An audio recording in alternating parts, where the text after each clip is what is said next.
we're going to dive right into some carving. The carving we'll be doing is usually found on high-style Chippendale pieces. And although it may look complicated, I'm going to show you just how easy it is to carve gadrooning.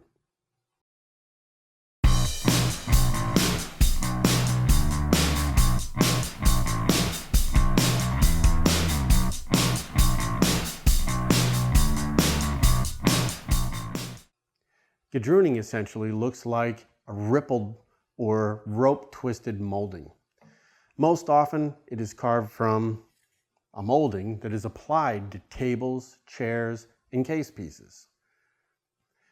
There are, however, those instances where gadrooning is actually carved out of the solid, such as the shoe of a chair or on the column of a pie crust table. Again, we're talking about high-style pieces. The easiest way for me to show you how to carve gadrooning is on a piece of molding that would be applied to a piece of furniture separately. So what I've done is I've got a piece of mahogany here that's about a 1/2 inch thick and about 1 1/4 inch wide, and I've rounded the edge over. And gadrooning is similar to, in appearance, to the scallop shell carving, only smaller and a lot bolder. Historically, there are two types of gadrooning. There's the kind with fillets, which in this case are small flats that follow the curve of the carving around the edge of this board. And then there's the smooth kind where, you know, the lobes just undulate as they go along. I'm going to try and show you a little bit of both. Okay? What you'll need to carve gadrooning is, well, a piece of stock, like I said, about a 1/2 inch thick, about 1 1/4 inch wide, rounded over. Okay, we need some kind of a support, and what I've got in my case is what I call a T-bar. And essentially what that is a piece of 5 or 6/4 material that we've just sort of notched out through a piece of 12/4, and then I've just screwed it in there, you know, glued it and screwed it in there so it's good and sturdy. This allows me to raise my work up to the level that I want to work, or shift it around if I need to, you know, tilt it or something like that. By putting it in either my end vise or my front vise, I can get it at different angles, different levels, and all that kind of stuff. And I use it for all kinds of things, like drawer fronts and aprons of highboys and things like that. I'm also going to need a pair of dividers, a few gouges. I've got a V parting tool, about a 6mm. I've got a 4 and a 6mm number 8 gouge, and I've got about an 18mm number 5. And I need something to measure with, and of course, a good sharp pencil. And there's a possibility we'll even need a mallet. So now that we know what we need and what we're doing, why don't we jump right into it? Well, you can see I've got my piece of mahogany clamped down to my T-bar. I've got it raised up so that I'm working at a really nice, comfortable height. I'm not going to be hunched over as I'm carving. I've got it locked into my vise pretty firmly there, and I've got it turned around and facing you, so hopefully I can lay this out backwards. The first thing we need to do is divide our piece right down the center here. We're going to come over. It is 16 3/4 wide, so that would be 8 3/8. So I'm just going to put a mark at 8 3/8. And grab a square real quick. And I'm just going to extend that line straight down to my front edge there. Now, since it's 16 3/8, I want to make each of my lobes on my gadrooning about a 1/2 inch wide. If you like them a little bigger or a little smaller, you know, knock yourself out. I'm just trying to get through a pretty simple example here, so I don't want to make it too complicated.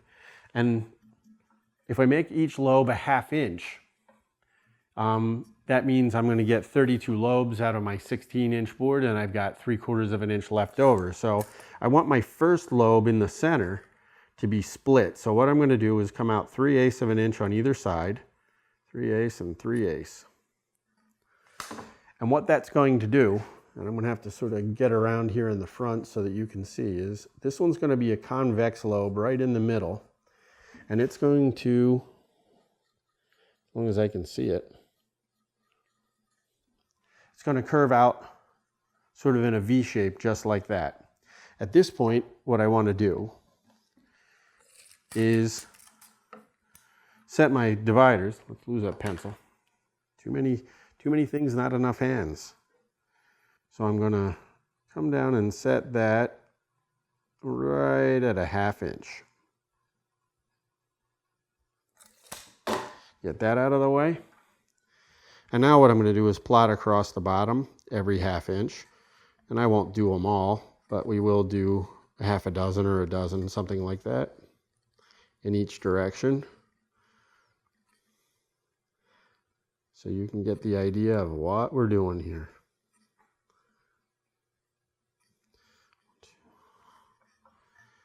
Let's come back the other way some. On.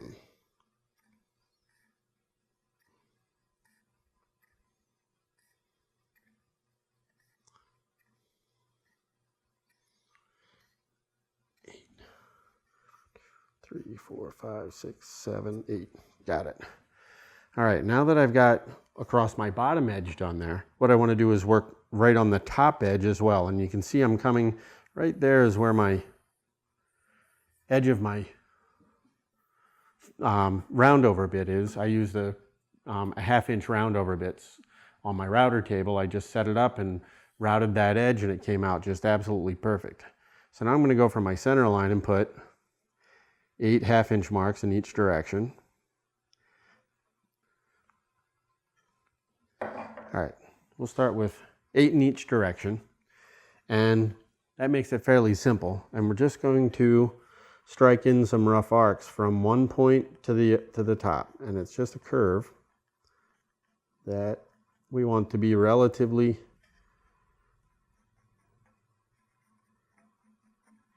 symmetrical as I work my way up through here. Don't worry so much about whether your curve is perfectly smooth or anything like that, because we're going to take care of that with our gouges. And I'm going to come back the other way. Kind of hard to do this from above, the wrong direction.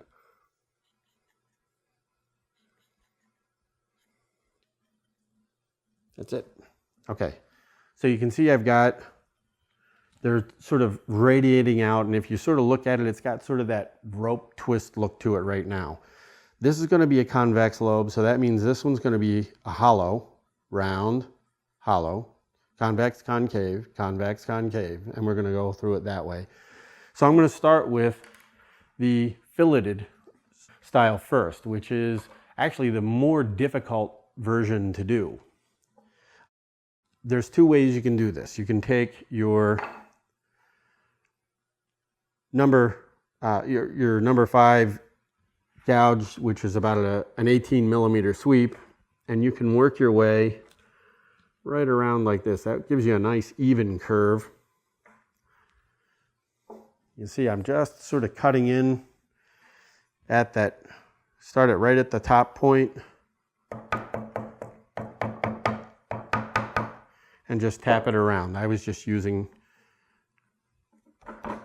hand pressure before because it's nice soft mahogany. So no sense in bouncing you guys all over the place in the camera. All right. So we can run it that way and then go back in with our number 15 6 millimeter V gouge. And what we can do is just follow that line that we've just created and create the little flats.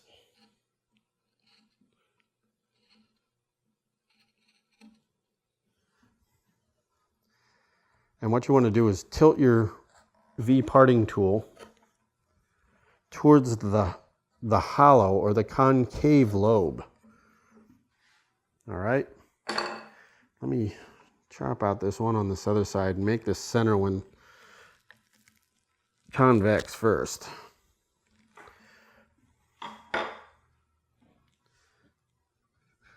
So I'm going to start with my bench chisel.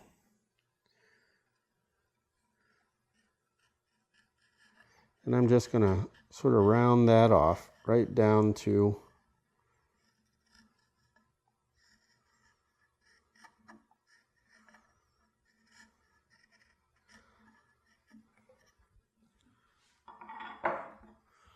get these cleaned up a little bit. Here we go. And I'm going to just sweep that a little deeper. We don't want to go completely down to a half round, but we do want to give it some kind of definition.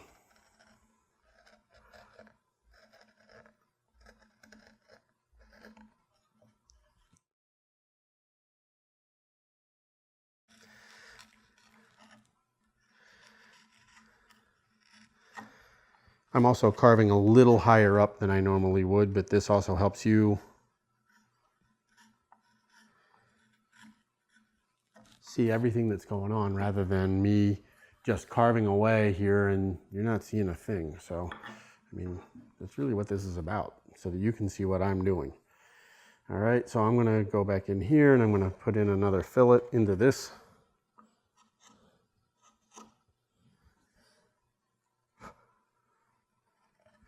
The other thing I'm trying to do is I'm starting with a shallow cut up here at the top and I'm getting deeper until I get out there a little bit and then take that depth all the way around. So from about 2/3 of that curve up, it's getting shallower as it comes up. And then I'll round this one off and then we'll go back in and do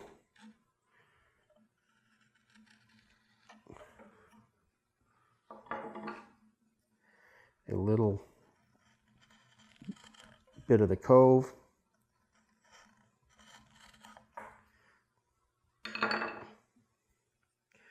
And you can see, like I said, those initial cuts with that number 5, and it doesn't have to be that big either. I mean, if you're comfortable using something smaller and you've got something smaller, that's fine. If that's the size you have, then that's the one you ought to use.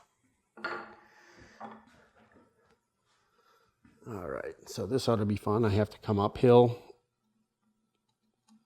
backwards.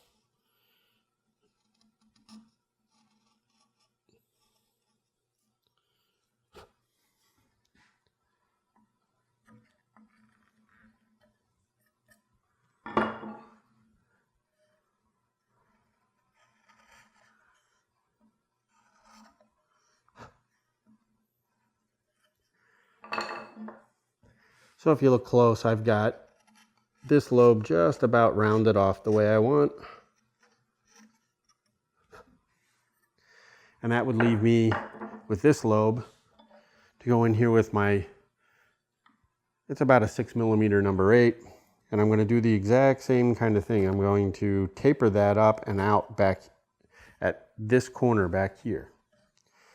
And remember, we're going to have to go 2 directions here. So this is where the fun comes in, is trying to make everything fly and twist all the way around that curve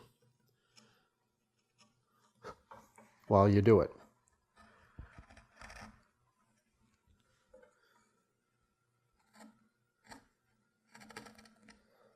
So on one side I'm going downhill, literally from the top of the board down to the bottom. And then on the other side, because the grain is running the opposite direction, I've got to come uphill.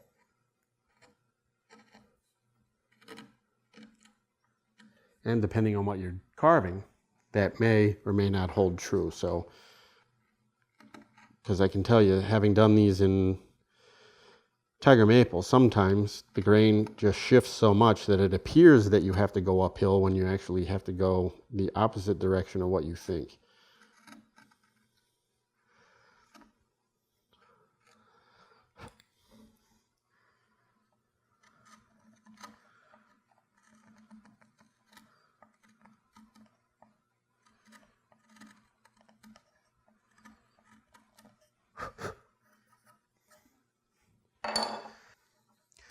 So you can see I've got a convex lobe, a concave lobe, and a convex lobe. Now, it also has that little flat or that fillet that is dividing each of those lobes.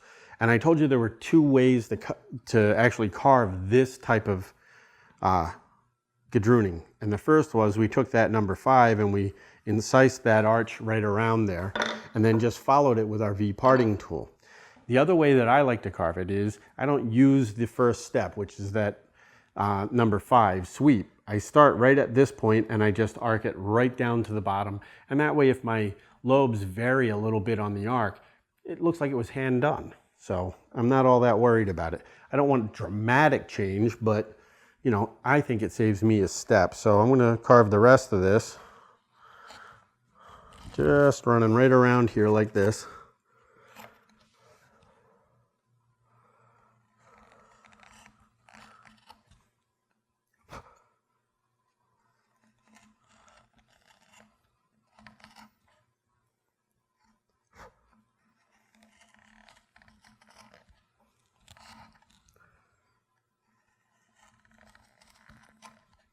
You can see for me, even upside down, this is quicker this way than it is the other.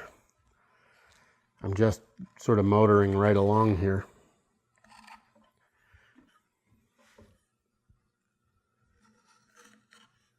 I'll go back and make the bottom 2/3 a little deeper.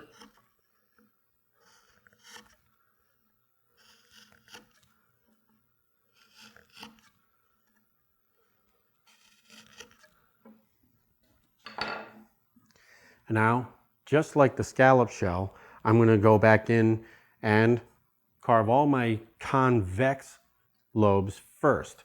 So in order to keep that progression going, I want to carve that one, and that one, and that one. So you could also take a shallow gouge and run right around here and do these. I just find it easier to manipulate just a standard straight bench chisel around to create the convex curve. It's entirely up to you. So I'm going to run that one around.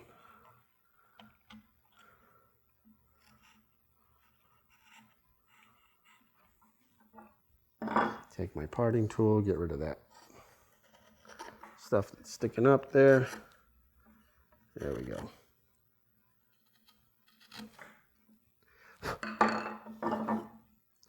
A little more.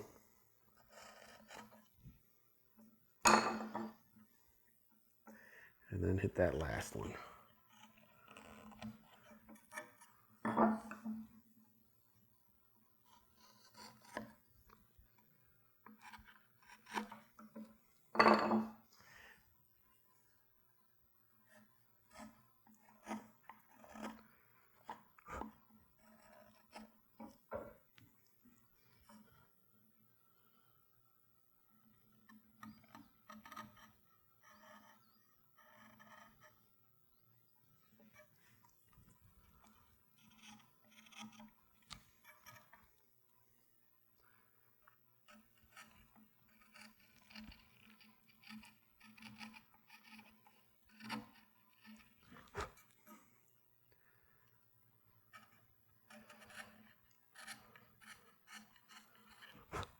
And you can see, if you look closely, what I'm doing is I've got that V cut in there, and what I'm doing is going in and I'm putting a small chamfer on first that runs all the way down, and then I'm going back and sort of rounding off those corners of that chamfer.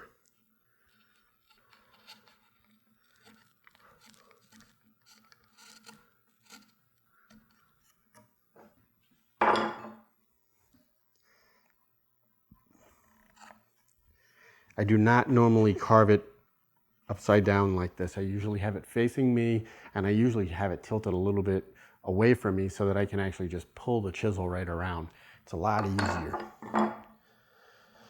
But unfortunately, it's a lot harder for you to see. So we're going to take that gouge and run right around there and finish up all of those concave lobes now.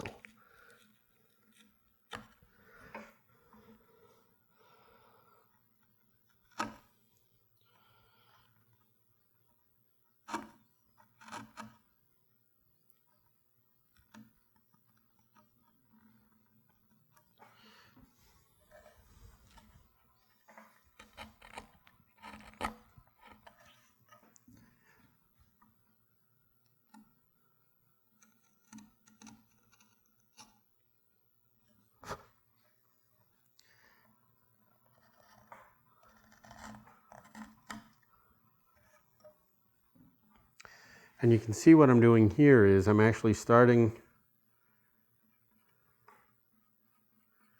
my convex or my concave lobe, and I'm sort of running it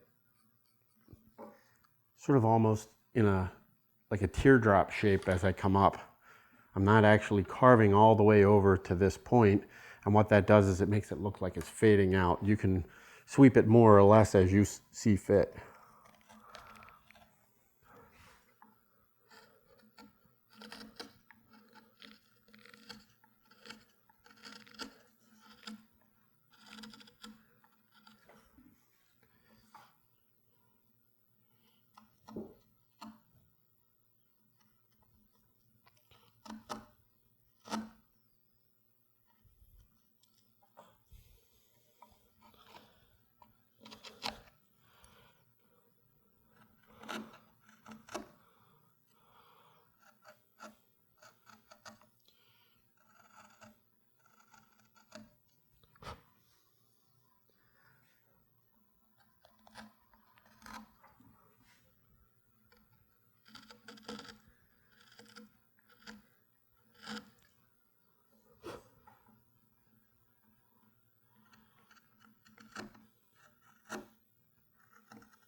All right. That about does it for that section. The only thing left to do on this is normally what I've found is they flip it upside down, and I'm going to have to turn it around and get her line back up there again for you. This is going to be kind of hard to do from the back, but I'll do my best.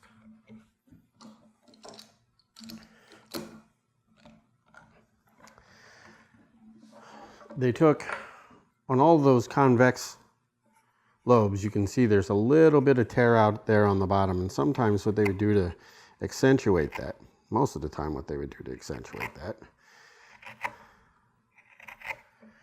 is they would just take, probably still can't see it, might be better if I turned it around and did it the right way.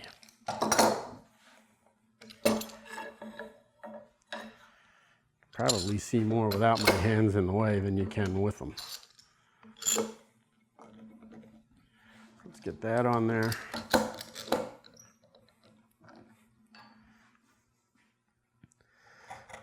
They would just take their gouge and go back in and go directly across the grain and just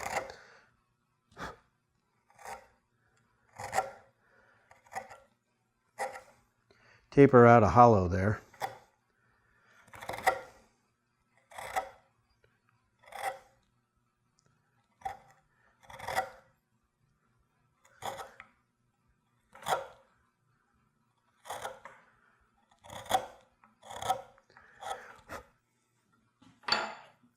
You can see I've just got some little notches. I didn't take them all the way across the molding. And the only thing they do is they get rid of any tear out from when I was carving the concave lobes down. And it also accentuates the shape so that now it really looks like it rolls up and down. So now we got to move on to the smooth gadrooning. All right, I'm locked back down onto my T-bar, and I've got those lobes laid out. I think what I'm going to do for this, because we're not going to have those fillets in between, I'm actually going to go to a slightly larger number 8. I've got about a 10 millimeter number 8 gouge here, and that's where I'm going to start laying in these concave lobes. And this is something that I do differently for this style of gadrooning, which historically the smooth stuff came from New York. The filleted stuff was from Philadelphia. So fillet, Philly.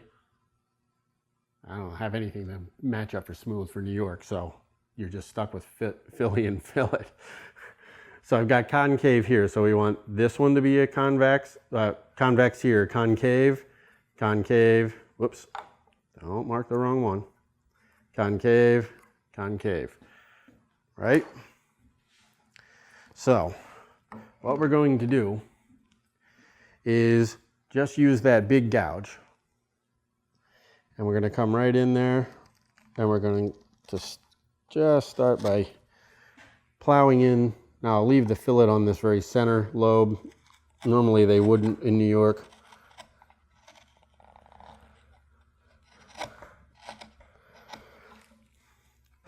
So I'm just going to carve out very rapidly all of my concave lobes.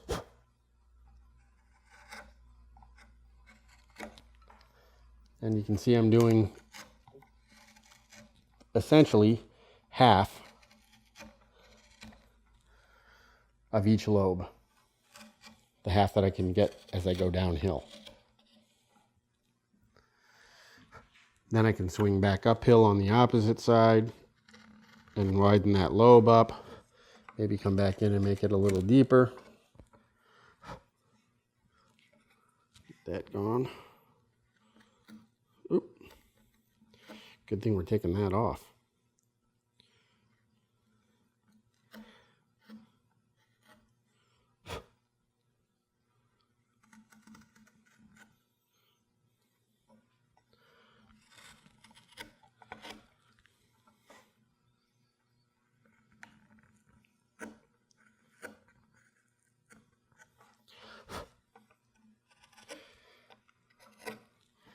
All right, now I've got all of those concave lobes sort of laid out there. The rest is all downhill, literally. I'm just going to round those convex fillets off, or the convex lobes, and flow them right into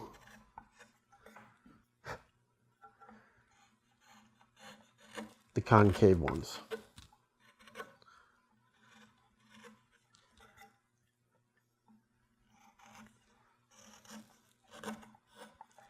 And again, you can see I'm only doing half on the downhill slope. The other half I've got to come back up the other side.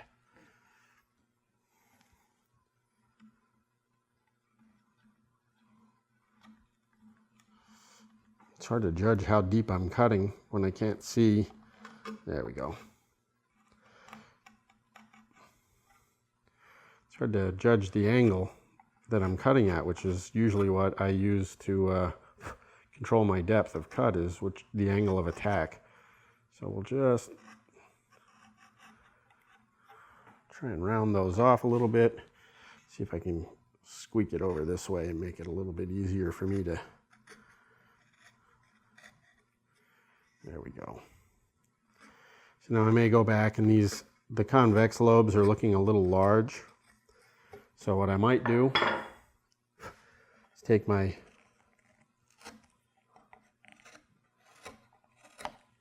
number 8 and sort of widen up those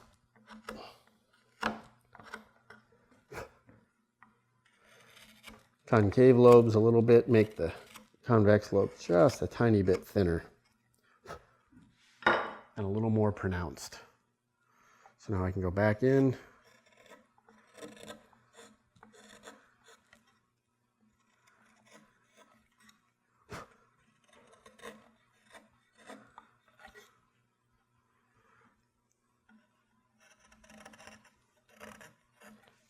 Flow those in.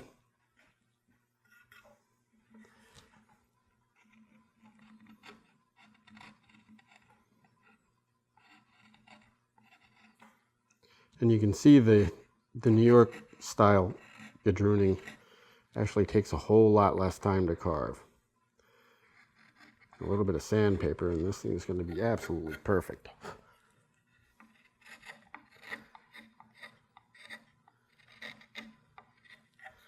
There we go. Touch that up.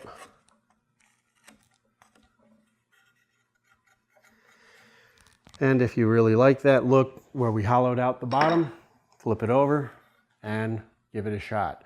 So you can see I've got that sort of ropey look on the New York stuff. The Philly stuff, or the filleted stuff, just has a lot more definition to it, to my eye. Realistically, that's about all there is to gadrooning. I know you see it on a lot of really high style pieces, and it's pretty intimidating for most people, so hopefully I've taken some of the intimidation factor out of it. You can see I didn't have a massive quantity of tools that you needed to buy to be able to do this, and the skills are actually fairly simple to develop to do this. A lot of it's in the layout. Lay out everything you want, make sure you work off of that double convex center, and then lay it out from there. Usually if I'm going to put this in between two legs on a table or something like that, or in between two knee blocks on a chair, I'm dividing up my space. I take my center lobe out, whatever I want to make that center sort of cabochon in the center there, and then I divide the balance up so that it comes out evenly, and that if I'm going into the knee block of a chair, I'm actually ending with a convex lobe, because I want the round rolling out. I'll only do a half a lobe, and I'll roll that out into the knee block. If I'm putting this around a table, I'll actually end up coping this around the leg, and then I've got to miter that outside, so I really want to end on a convex lobe as well, so that I have two convex lobes coming together in the corner rather than a convex and a concave, or two concaves. Just looks awful. So fairly easy stuff. Looks a lot more complicated than it is.